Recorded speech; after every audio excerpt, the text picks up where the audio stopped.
Écoutez le monde vétérinaire autrement sur Veto Micro.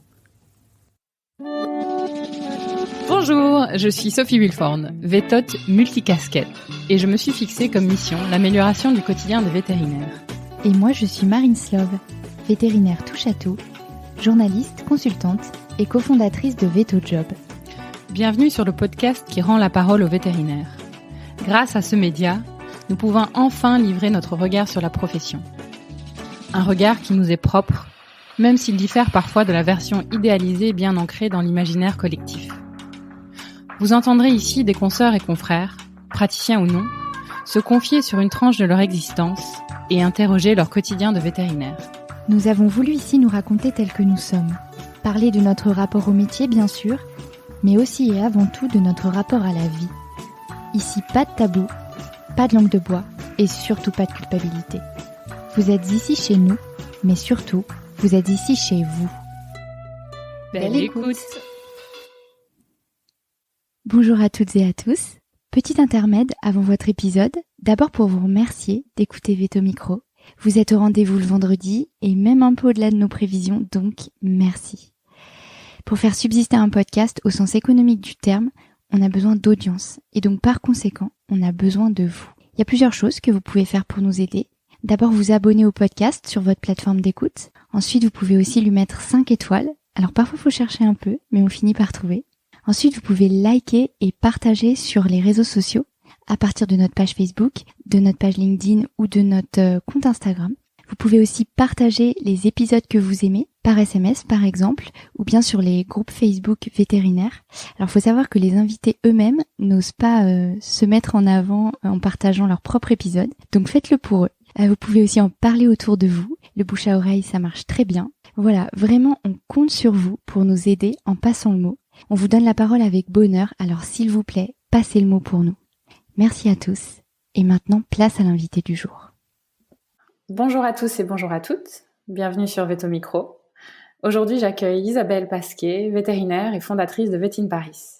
Bonjour Isabelle. Bonjour Sophie. Alors Isabelle, tu es périgourdine d'origine, vétérinaire, diplômée de Toulouse. Tu as fait un internat à Frégis, un assistanat de médecine à Lyon, un CEAV en médecine interne.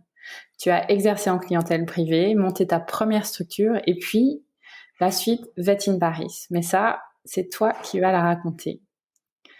Isabelle, tu as aussi un mari, 2 enfants, qui ont d'ailleurs été assez catalyseurs de la suite de ta trajectoire. Et tu as aussi une sœur jumelle, Vétote Ekin, qui a également monté sa structure Vet Hippodome. Comme quoi, il y a peut-être un peu d'inné dans cette histoire. Alors Isabelle, assez parlé de mon côté, je te passe le micro. Ton aventure vétérinaire, quand commence-t-elle ? Alors ça commence, on va dire, vraiment petite parce que j'ai grandi à la campagne avec des animaux. Et donc le vétérinaire, pour moi, je le voyais souvent, je le voyais quasiment tous les mois. En plus, il était ami de mes parents. Donc je le voyais régulièrement pratiquer. Et ça m'a tout de suite assez intéressée. Je trouvais ça fascinant de faire du diagnostic sur les animaux. Donc très petite déjà, je savais que je voulais être véto. D'accord. Et ensuite, donc tu as fait des études, j'imagine, plutôt scientifiques. Voilà, je suis partie vraiment sur le parcours classique, bac S, mais je savais déjà que je voulais être véto, donc c'était tout tracé. J'ai fait ma prépa à Toulouse, Pierre de Fermat, et puis ensuite j'ai intégré Toulouse, qui était mon choix numéro 1, je tiens à le préciser, étant du Sud-Ouest. Je voulais pas du tout partir à Paris, bizarrement. Et donc j'ai fait mes 4 années d'école à l'école de Toulouse. Je suis partie en 5e année ensuite faire ma 5e année à Maison Alfort. Et voilà, je suis ensuite restée à Paris. Et c'est à ce moment-là que tu as fait ton internat. Alors oui, ensuite, à la fin de la 5e année, j'avais rencontré des profs en médecine que j'avais trouvé. Là, j'étais passionnée de médecine interne à l'époque, notamment Dan Rosenberg, que je remercie toujours parce que je pense que sans lui, j'aurais probablement fait une carrière complètement différente. Et c'est lui qui m'a motivée. Je me suis dit, bon, après cette 5e année, je veux faire un internat. J'ai postulé à plein d'endroits et puis finalement, j'ai fait mon internat à Frégis une année. Où là j'ai vraiment découvert ce qu'était une clientèle privée ce qui était le rythme de travail dans une clientèle privée. Et j'ai appris tous les gestes techniques, en fait, voilà, pendant cette année-là. Et j'ai envie de te demander quand même, tu parles d'une carrière complètement différente si tu n'avais pas fait ça. Tu as une idée un peu? En fait, je suis assez enthousiaste et curieuse de tout, donc en fait tout me plaisait quoi. Je pense qu'au départ, je voulais faire voilà de la chirurgie, ça me plaisait bien, et puis même d'ailleurs de l'équine, hein, puisque ma sœur, comme tu dis, est véto-équin, donc à un moment donné, bah, on était toutes les deux voilà passionnées de chevaux, donc je me suis intéressée quand même à l'équine. Et bon, je suis partie en canine parce que j'avais du mal à travailler dans le froid, hein, de manière très claire. Ça me posait problème. J'ai des problèmes vasculaires des extrémités. J'ai un syndrome de Raynaud, donc c'est hyper compliqué pour moi dans le froid. Et donc voilà, finalement la canine et finalement la médecine par ces rencontres. Mais peut-être qu'effectivement, si j'avais rencontré un prof en chir qui m'avait un petit peu subjuguée, peut-être que je serais partie en chirurgie. Hein. Voilà. J'adorais tout m'intéressait. C'est vrai que les rencontres, c'est quelque chose qui revient souvent hein, de manière générale et dans ce podcast. Donc, internat, CEAV, et puis clinique privée? Et puis clinique privée, en fait après mon CEAV, Frégis m'a rappelé pour que je fasse un remplat de congé maternité. Donc là j'ai fait 4 mois en tant que médecin à mon petit niveau en sortant de mon assistanat de médecine, j'ai fait ça. Et donc là j'ai fait ces 4 mois, c'était super. J'avais qu'une seule envie finalement, c'est que la personne que je remplace pendant son congé maternité ne revienne pas. J'avoue, je l'avoue, parce que je trouvais ça hyper stimulant de travailler dans une grande équipe avec des spécialistes, avec tout ce matériel. J'avais pas envie de les quitter, quoi, hein, clairement. Et puis finalement, bah voilà, elle est revenue, elle a repris son poste, donc tant mieux pour elle, tant pis pour moi. Et je suis partie en clientèle privée et là dans un petit cabinet.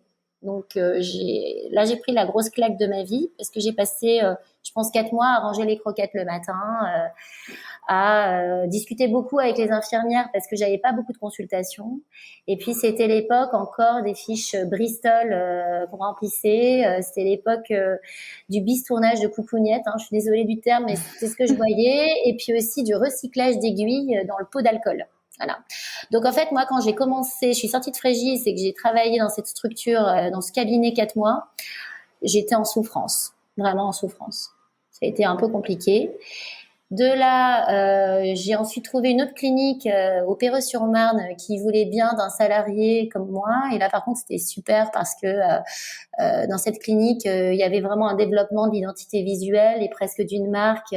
C'était très professionnel. Donc là, j'ai retrouvé ma motivation.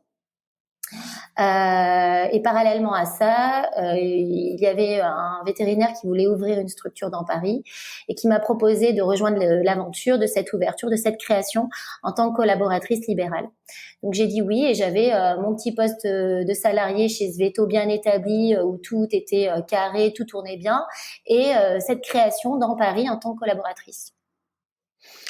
C'est intéressant. Alors, enfin oui, c'est vraiment un clash culturel en fait que tu as vécu entre ton équipe, enfin l'équipe de l'époque parisienne et puis ta petite structure. Qu'est-ce qui t'a fait c'est ça qui t'a fait changer parce que tu parles de comment dire, enfin voilà, t'as pas dit que t'étais au fond du trou, mais enfin si, t'étais quand même en souffrance. Comment ça s'est passé entre ce moment-là et ton changement? C'est vraiment ça qui t'a fait dire ok, je change, je peux pas rester là? Non, en fait, je pense qu'il a mis fin à notre contrat parce qu'il a appris que il y avait une création dans Paris dans laquelle j'allais collaborer. Donc, il a mis fin au contrat de manière assez peu élégante, clairement. Mais bon, bref. Mais enfin, finalement, c'était vraiment un mal pour un bien parce que je m'y sentais mal dans cette structure. Donc, je ne suis pas partie, mais voilà, ça s'est terminé. Et puis après, de toute façon, j'avais vraiment plus le temps de poursuivre puisque j'avais en plus ces 2 autres secteurs en tant que salarié et cette création.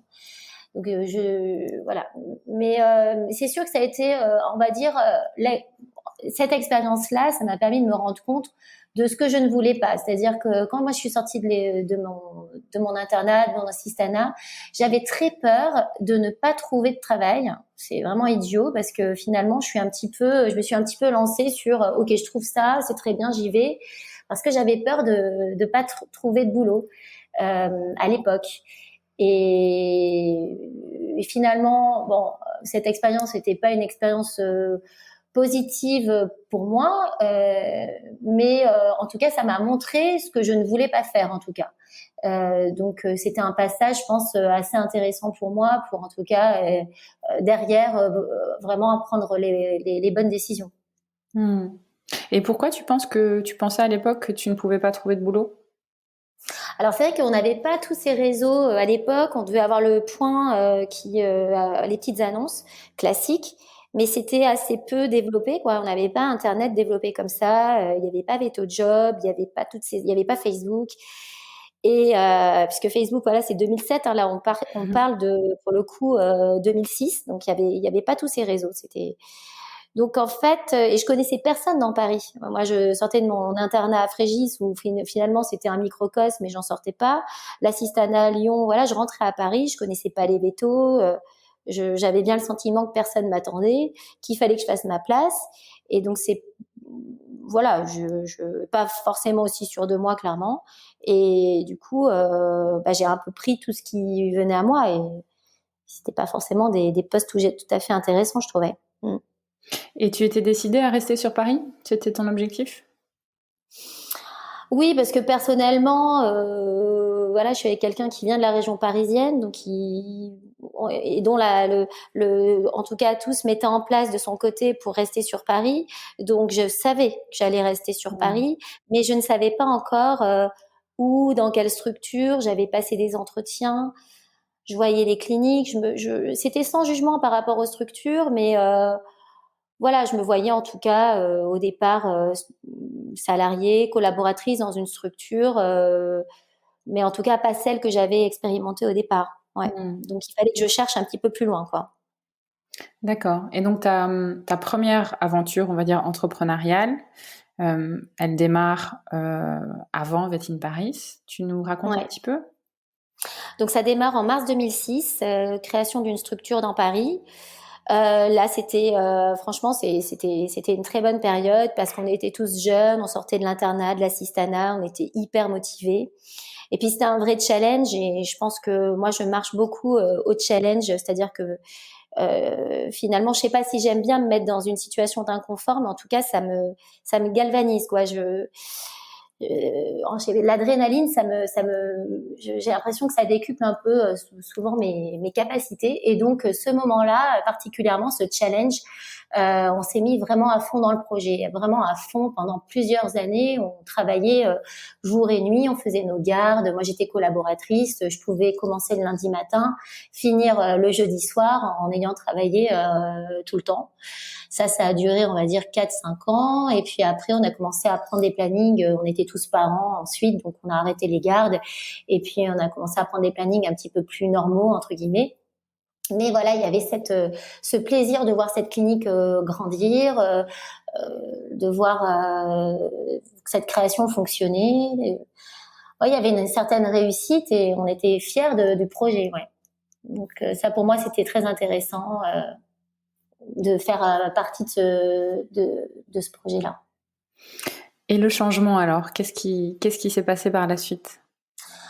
Alors en fait, pour moi, il y avait plusieurs objectifs dans cette création. Déjà, j'avais assez mal expérimenté la pratique privée et j'étais franchement assez nulle au départ. Par exemple, je ne retenais pas de nom de clients. C'était impossible pour moi de retenir le nom des gens, ce qui d'ailleurs faisait toujours halluciner un peu les gens qui travaillaient avec moi. J'avais pas cette mémoire-là, et donc j'ai eu besoin d'apprendre à gérer une clientèle, à se souvenir des gens quand même, c'est la base. Et cette gymnastique-là, qui n'était pas évidente pour moi, je l'ai apprise. Et puis, au fur et à mesure des années, je me suis sentie à l'aise. Je me suis sentie à l'aise dans ma pratique.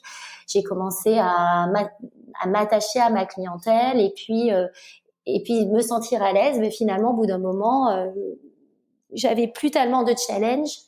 Et puis, il me manquait quelque chose. Et donc, dans ma vie professionnelle, tout se passait bien et dans ma vie personnelle aussi. Donc, je me suis lancée dans un autre challenge qui était la reprise de la danse parce que j'ai un côté créatif et un peu artistique aussi qui m'a toujours suivie. Et donc, je me suis lancée dans la danse à fond. Une fois que et donc, j'ai laissé un peu de côté ma pratique. En tout cas, je travaillais toujours, mais j'étais moins impliquée. Et sauf qu'au bout d'un moment, je me suis dit, c'est un peu dommage quand même de travailler comme ça, de plus t'impliquer, de pas avoir de projet. Et j'avais l'impression de, entre guillemets, gâcher mon diplôme, en fait, toutes ces années. Je me dire, finalement, j'étais minoritaire dans mon association, donc j'avais pas vraiment de pouvoir de décision, j'avais aucune capacité à créer quelque chose.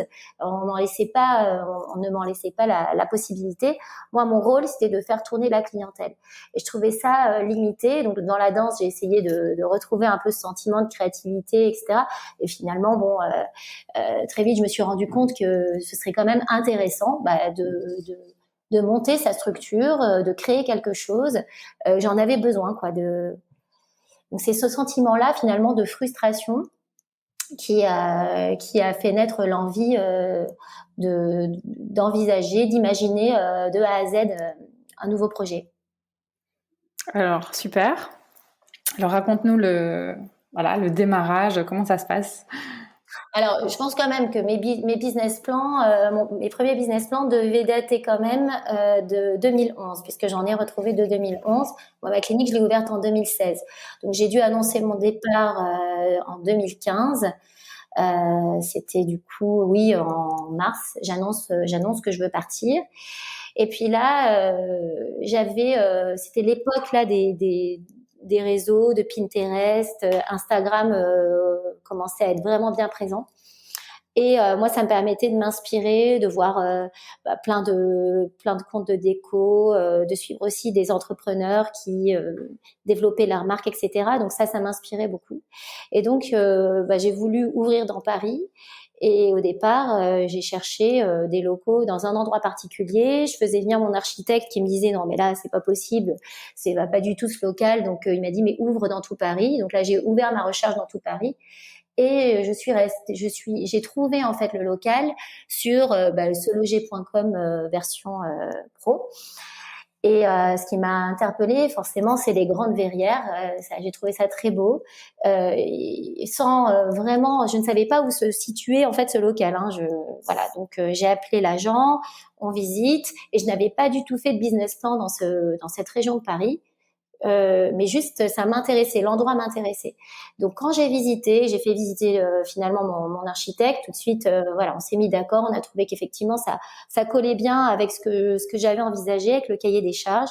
Et ben maintenant il fallait pour stimuler les banques et réussir à décrocher les emprunts, réinventer l'histoire et parler d'un business plan dans cette localité de Paris, donc dans le 11e, parce que j'étais pas du tout partie à cet endroit-là. Donc du coup, et finalement, je me suis rendu compte que mon projet pouvait très bien naître à cet endroit-là, que c'était tout à fait envisageable.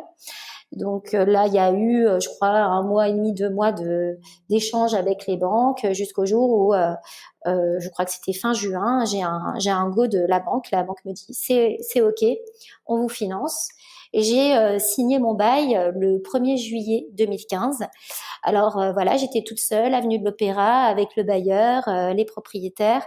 Et quand j'ai signé, j'avais l'impression que mon corps était là, mais que voilà, mon esprit était ailleurs, parce que finalement, je trouvais ça. Voilà, j'ai arrêté de réfléchir parce que c'était un peu dingue finalement de faire ça toute seule, prendre 200 mètres carrés dans Paris, le prix que ça coûtait. C'était quand même un peu fou maintenant quand je vois ça avec un peu plus de recul. C'était quand même un peu dingue à l'époque. Mais voilà, j'ai quand même eu l'impression de sauter sans élastique dans le vide, quoi. C'est l'impression que ça m'a donné. Et cette recherche de développement de marque, de recherche du beau, ça vient de quoi? Comment t'as fait le lien? Bien sûr, ça vient de ton côté créatif, Ouais. mais c'est assez étonnant et détonnant dans le milieu vétérinaire. C'est quelque chose qu'on retrouve un peu plus qu'avant, mais c'est quand même pas monnaie courante. Qu'est-ce que t'en penses?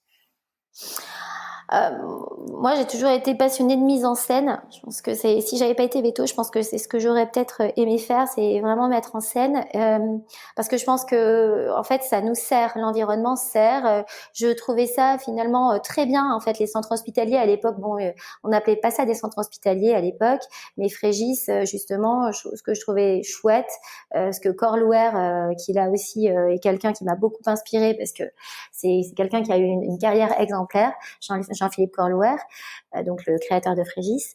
En tout cas, ce qu'il a créé, c'était de mettre du professionnel dans notre pratique. C'est-à-dire qu'en gros, la structure faisait que quand on rentrait là-dedans, tout de suite, entre guillemets, ça force le respect par rapport au regard du client. En tout cas, ça impressionne, ça met aussi en confiance, ça donne une image tout de suite très carrée, très professionnelle.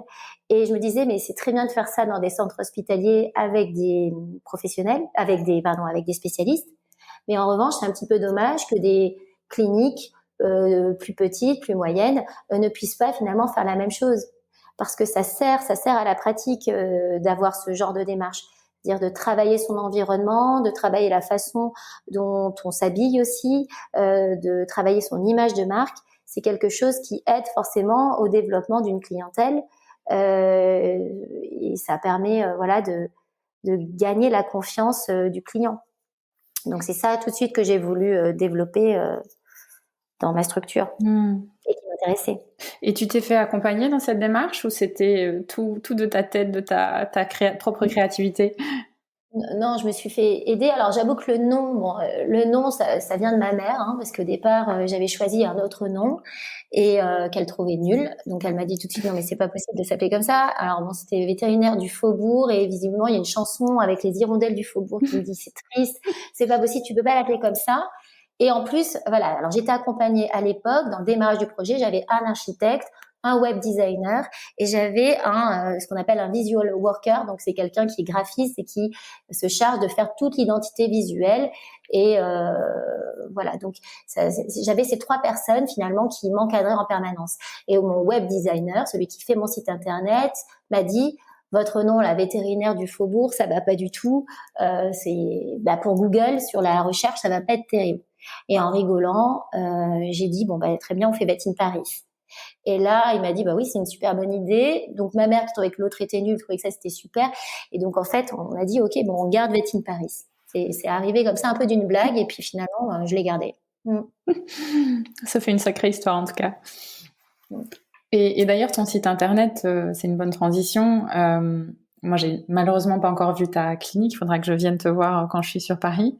Mais il est plutôt dingue. Enfin, assez new age, j'ai envie de dire, et loin, encore une fois, de ce qu'on associe à un site vétérinaire il y a 10 ans et encore maintenant. Et les clients, qu'est-ce qu'ils en pensent, qu'est-ce qu'ils te disent? Parce que aussi, ils n'ont pas forcément l'habitude de voir ce genre de choses. Forcément, en tout cas, ce que j'espère, et j'ai des retours en ce sens, c'est qu'effectivement, ça puisse, évidemment, les attirer, et puis surtout que ça puisse, en tout cas, donner l'impression de ce qui se passe en réalité dans la structure. C'est-à-dire que déjà pour moi, dans un site internet, je regarde beaucoup sur internet tout ce qui se passe. Quand je cherche un professionnel, j'ai besoin de voir des visages et j'ai besoin de voir des lieux avant de me rendre dans un lieu. En tout cas, c'est ce qui me permet de valider mon choix. C'est-à-dire que si je vois effectivement sur un site, c'est ça que je recherche en tant que moi, consommatrice ou cliente, si je vois des visages, si je vois un lieu, ça me donne plus envie d'y aller tout simplement. Donc je suis partie, on va dire, de mes propres envies. Je me suis mise à la place du propriétaire d'animal, et je me dis ok, moi je cherche un veto, qu'est-ce que j'aimerais que le vétérinaire m'apporte, qu'est-ce qui me ferait plaisir. Et je pense qu'en fait, de voir le praticien, de voir aussi la clinique, tout de suite ça rassure et ça donne envie d'y aller. Voilà. Et puis ça permet aussi de mettre en valeur toute l'équipe. Parce que moi, mon idée, c'était de mettre en avant mes collaborateurs, que ce soit aussi bien mes salariés vétos que mes salariés infirmiers. Donc ça permet aussi de valoriser toute l'équipe et pas faire une clinique qui repose uniquement sur mes épaules, la clinique de tel vétérinaire. On m'avait proposé d'ailleurs d'appeler ça la clinique du docteur Isabelle Pasquier, j'ai refusé parce que pour moi c'était important de dire ok, c'est une équipe fédérée derrière un projet Vet in Paris et toute cette équipe est présentée et mise en valeur. Et j'essaie en tout cas de faire en sorte que chaque personne dont on tire le portrait soit très content du portrait qu'on diffuse sur les réseaux ou qu'on diffuse via le site internet. Voilà, que tout le monde soit valorisé à travers les réseaux. Ouais. D'ailleurs, ça me permet de faire marche arrière un petit peu. 1er juillet 2015, toute seule. Aujourd'hui, vous êtes combien? Là, je fais pas que des temps pleins, mais on est 34. Sacrée transition entre 1er juillet et aujourd'hui. Comment tu l'as vécu, cette croissance? Je l'ai vécu assez doucement finalement parce que ça s'est fait progressivement. Ça s'est fait par des rencontres. Souvent, c'était des stagiaires que j'avais rencontrés qui sont entrés dans la structure. La structure, c'est vrai, on a eu cette chance d'avoir cette progression de chiffre d'affaires qui faisait que on devait recruter. Et donc, le recrutement s'est fait naturellement puisque c'était des gens qui avaient fait des stages, des gens que j'avais rencontrés. Donc on se connaissait plus ou moins d'avant. Ce qui a vraiment fait progresser aussi la structure, c'est le fait qu'on ait ouvert un service 24 heures sur 24 à partir de septembre 2016. Parce que moi quand j'ai ouvert, donc c'était en 11 janvier 2016, j'ai ouvert seule. C'est-à-dire j'avais une collaboratrice, 2 infirmiers et je n'avais pas de service de garde, ce qui fait que du coup je faisais le 24/24 avec mon téléphone. Sauf qu'au bout d'un moment, je me suis rendu compte que c'était vraiment pas terrible et que j'avais plus de vie. Donc là, j'ai ouvert en fait un recrutement pour un service de garde à partir de septembre 2016. Et de là aussi, ça m'a permis de rencontrer des vétérinaires qui derrière ont pris des postes de journée. Et c'est comme ça qu'on a réussi à faire grossir l'équipe, mais de manière assez douce, quoi, parce que ça s'est fait progressivement. Je suis pas passée de 4 à 34 d'un coup parce que là, je pense qu'honnêtement, j'aurais explosé en vol. Ça demande quand même maintenant une certaine discipline, un certain rythme de travail, des automatismes que je n'avais pas du tout, c'est sûr, en 2016. Et ce côté chef d'entreprise, tu l'avais déjà vécu avant, mais maintenant, cette fois-ci, tu es toute seule. Ça demandait pas mal d'ajustements aussi, j'imagine? Oui, je faisais pas du tout de management ni de social quand j'étais avant dans ma première structure. J'avoue que ça se limitait uniquement à la gestion de la clientèle, mon rôle. Donc là, j'ai découvert ce que c'était que le social, le management, gérer la compta, gérer aussi derrière le développement. Mais bon, ça s'est fait. Là aussi, je suis aidée évidemment. Mais ça s'est fait progressivement. Alors c'est vrai que je suis complètement autodidacte dans le management. J'ai acheté plein de bouquins que je lis de temps en temps quand j'ai des doutes. Mais voilà, moi, ce que je fais beaucoup, c'est du management au positif. Déjà, j'aime pas tellement les conflits. Je suis pas à l'aise en fait quand il y a des conflits au sein de ma structure.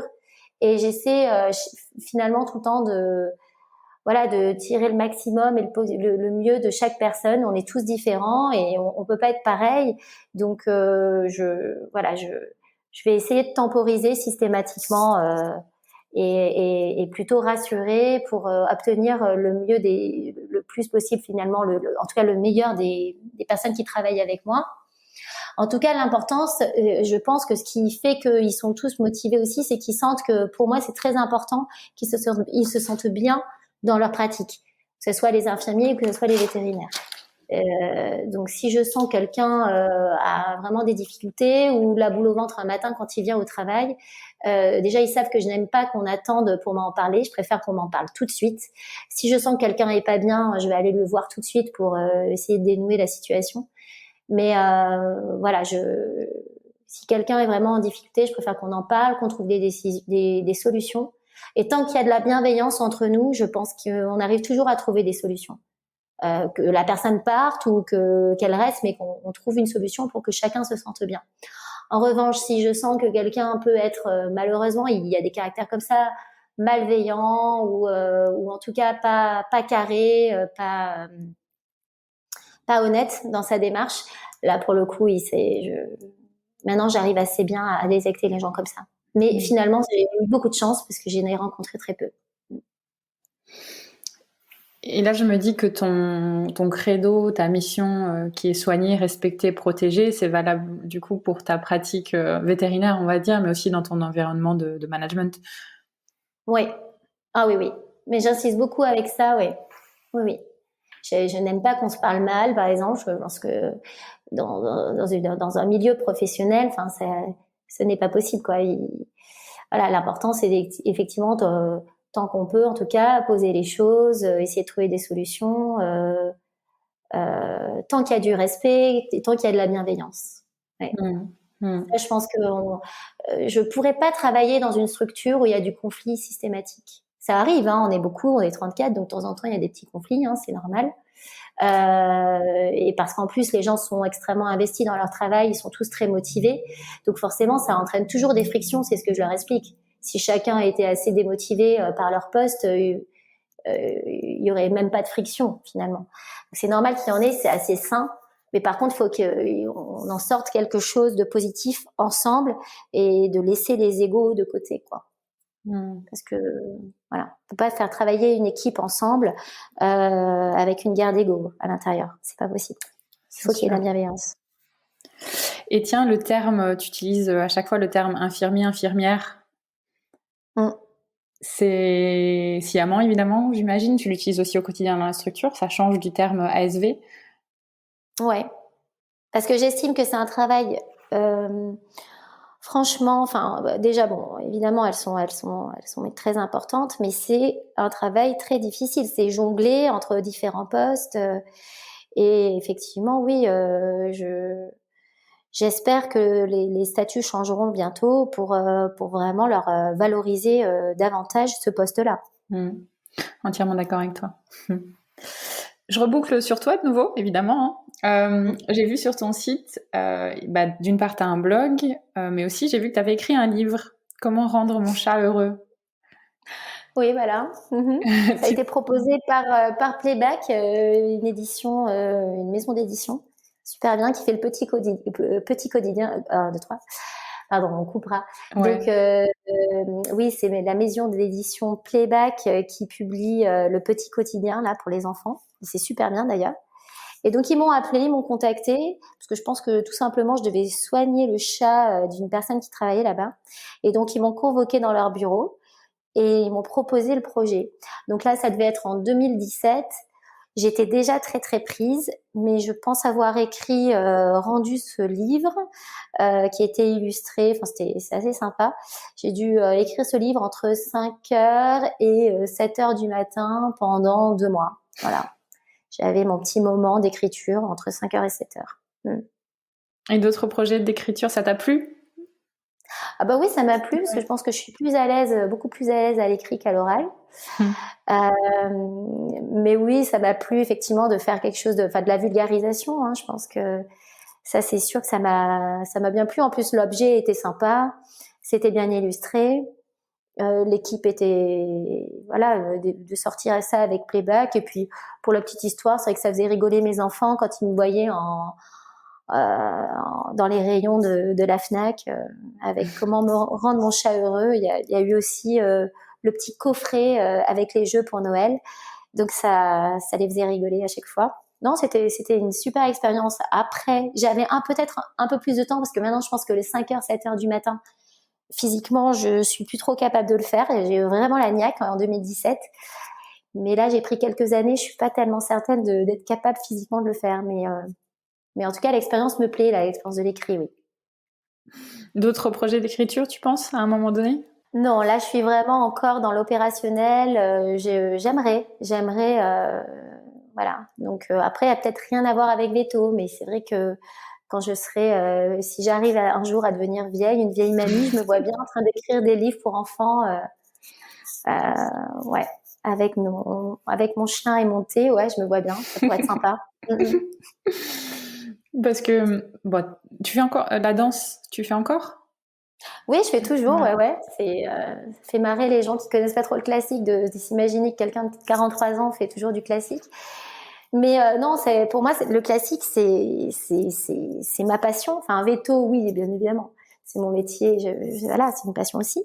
J'en ai plusieurs, mais la danse, pour le coup, c'est une vraie passion. Donc j'en ai besoin, quoi. Hein. Si j'ai pas fait de cours pendant un moment, je deviens insupportable. Donc il faut vraiment m'y mettre, parce que sinon l'énergie déborde et voilà.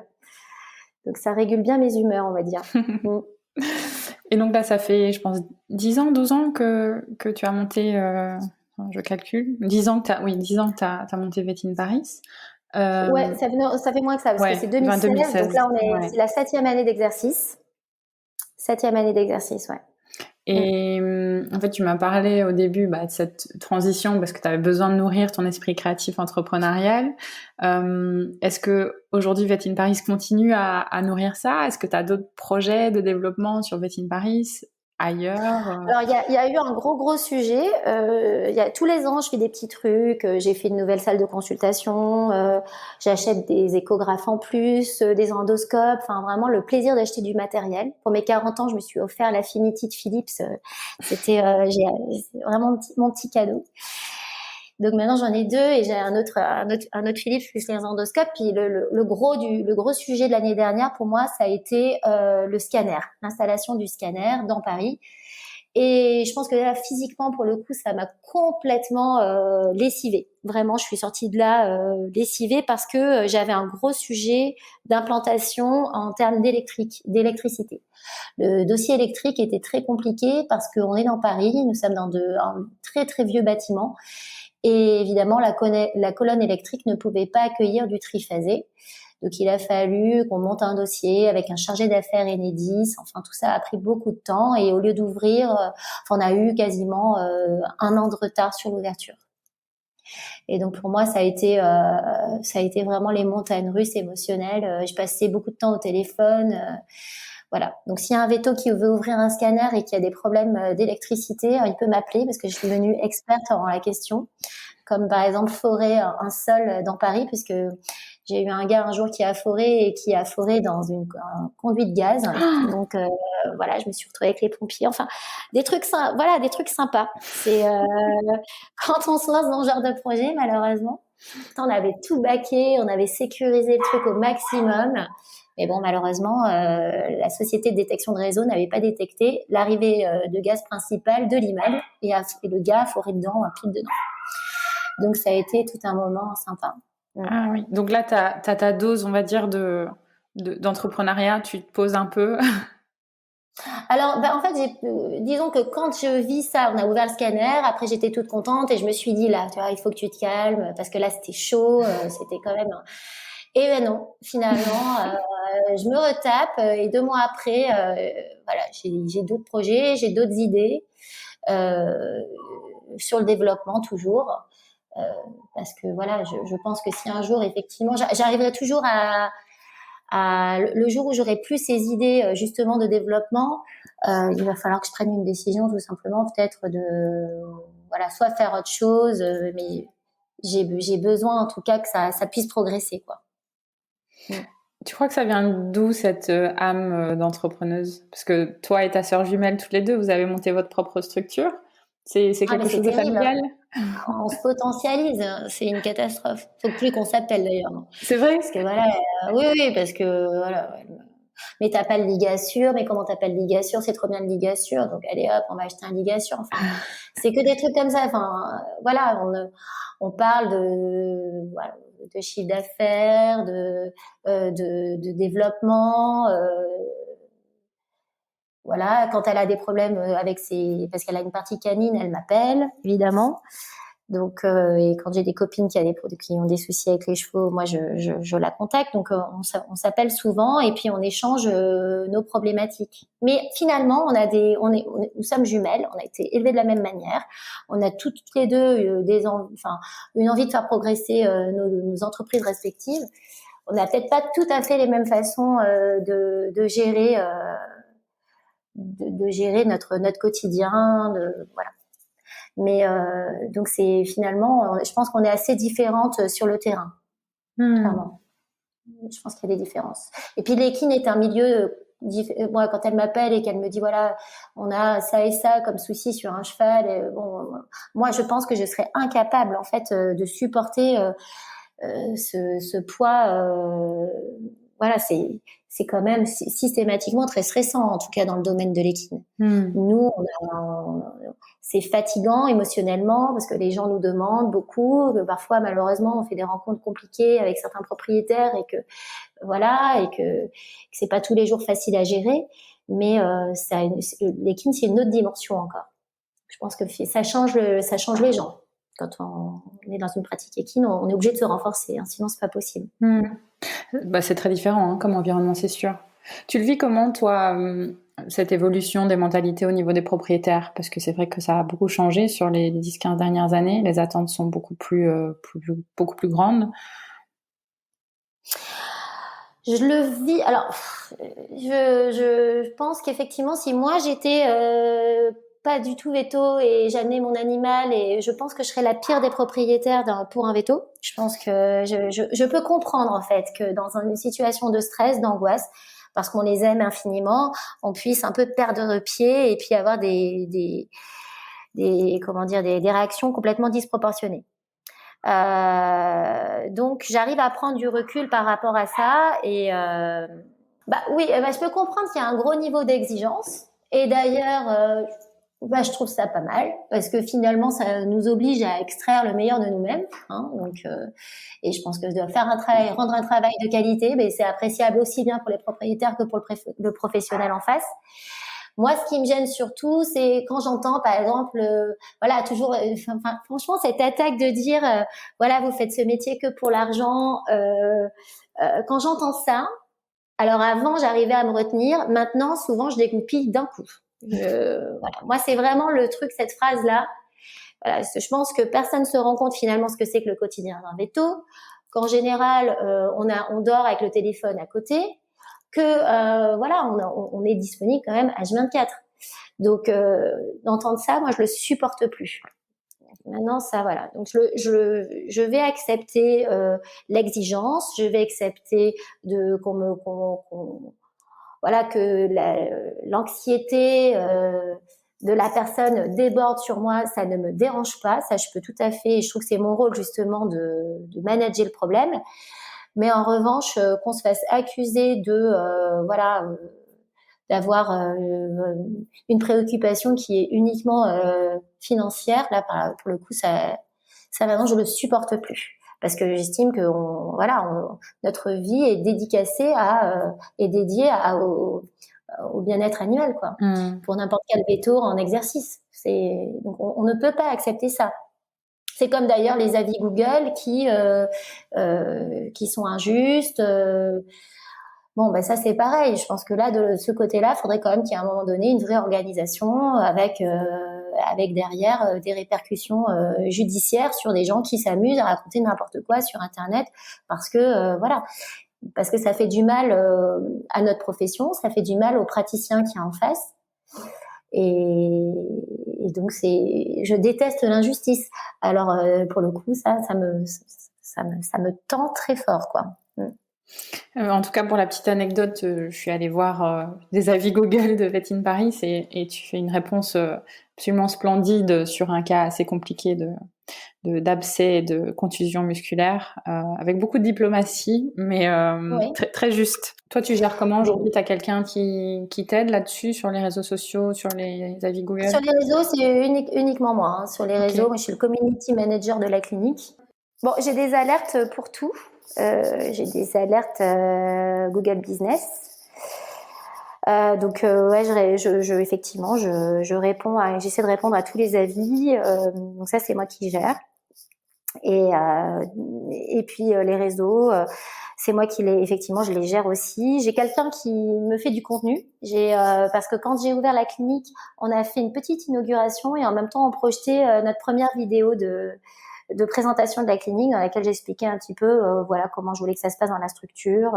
Je présentais la structure, je me présentais également. Et donc cette personne-là m'a suivie maintenant depuis 2016 et tous les ans me fait des vidéos.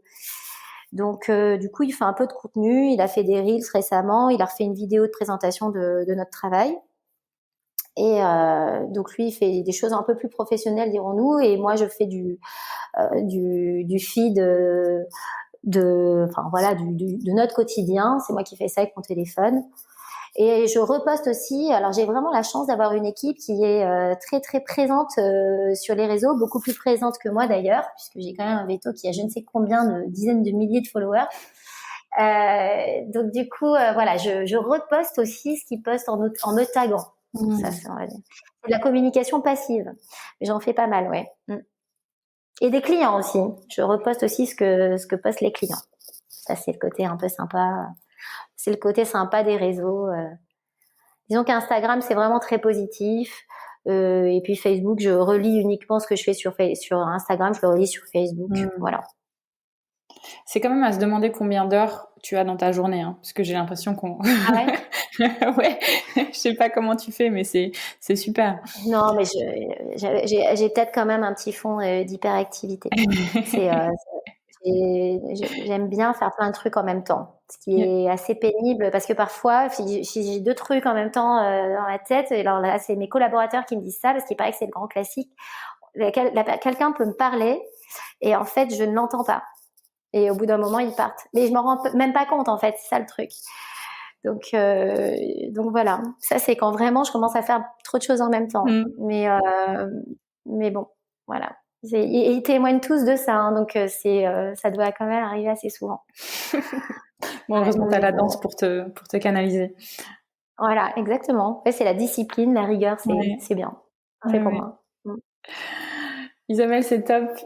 Je pense qu'on pourrait encore parler, j'imagine, pendant pas mal de temps. Est-ce qu'il y a d'autres choses que tu voudrais rajouter avant de clôturer? Des choses dont tu voudrais parler? Ouais, moi je regarde un petit peu de manière assez distante, mais je regarde quand même, voilà, toutes les difficultés qu'on a actuellement dans notre métier pour le recrutement. Et c'est vrai que du coup, ça me peine un peu parce que moi, je vois beaucoup de 5e année, beaucoup de gens qui sortent de l'école et quand j'entends plus personne veut travailler, c'est vrai que il y a vraiment un gros désert, une grosse difficulté de recrutement. Et je pense qu'on a aussi une nouvelle génération qui, en tout cas dans ma clinique, apporte beaucoup. Puisqu'on refait systématiquement les protocoles grâce à eux de prise en charge. Et donc dans cette nouvelle génération, il y a beaucoup de gens très motivés pour beaucoup travailler, pour faire des heures, pour faire des gardes, etc. Il y a toujours des vétos très entrepreneurs qui sortent des écoles.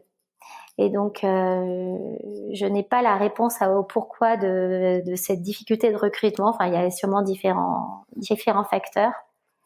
Mais voilà, je trouve ça un petit peu dommage que les gens ne réussissent pas à s'accorder, à se rencontrer et à trouver des solutions ensemble pour pouvoir assurer notre fichue continuité de soins dans de bonnes conditions. C'est marrant que tu dis ça. Je faisais justement un post là-dessus ce matin en disant qu'en fait on parle la même langue mais pas forcément le même langage. Et ce que je constate moi, c'est qu'il y a vraiment un écart de compréhension dans les besoins de chacun entre nous un peu les plus âgés, les plus vieux et puis les jeunes. Et je suis d'accord avec toi qu'ils ont plein de choses à apporter mais pas de la même manière. Et ça, c'est pas évident pour les plus vieilles générations. Il y a beaucoup de remises en question et ça vient nous challenger finalement sur des terrains où on se sentait plutôt sécure. Et il y a des gens comme toi, voilà, qui sont plus disposés à les accueillir. Et il y a d'autres gens qui sont un peu dans le retranchement et du coup, par conséquent, ont plus de mal à recruter, je pense. Alors, est-ce que c'est partout comme ça et c'est la seule raison? Probablement que non, mais je pense que ça en fait partie. Voilà, j'espère que ces mondes finiront par se rencontrer et que on fera tous ensemble progresser notre profession. Voilà, je pense que dans cette liberté d'exercice, qu'on conserve cette liberté d'exercice. Je pense que c'est surtout sur ça que je voudrais conclure, parce que c'est quand même, en tout cas mon exemple, c'est par ma liberté, la liberté que j'ai prise, j'ai réussi à finalement construire un peu, entre guillemets, pour moi en tout cas, la clinique de mes rêves parce que je m'y sens bien, parce que c'est vrai, la vérité est là, c'est que tous les jours j'y vais avec plaisir, ce qui n'était pas forcément le cas avant, dans mes expériences d'avant. Et j'ai réussi à faire ça par justement cette prise de liberté. Donc j'espère que cette liberté-là, on pourra finalement toujours la conserver dans notre pratique. Écoute, c'est une très belle façon de clôturer ce podcast. Je te remercie beaucoup. Et je te dis, j'espère à bientôt. À bientôt, en vrai. Voilà, exactement. Merci Isabelle. Merci Sophie. Si vous avez aimé cet épisode, n'hésitez pas à le partager à vos amis, à vos collègues, à tous les vétérinaires que ça peut intéresser et ou à lui laisser 5 étoiles. Ça aide vraiment ce podcast à se faire connaître et à se développer. Il me reste à vous souhaiter une très belle journée et surtout prenez soin de vous, de votre famille, de vos collègues et de vos patients.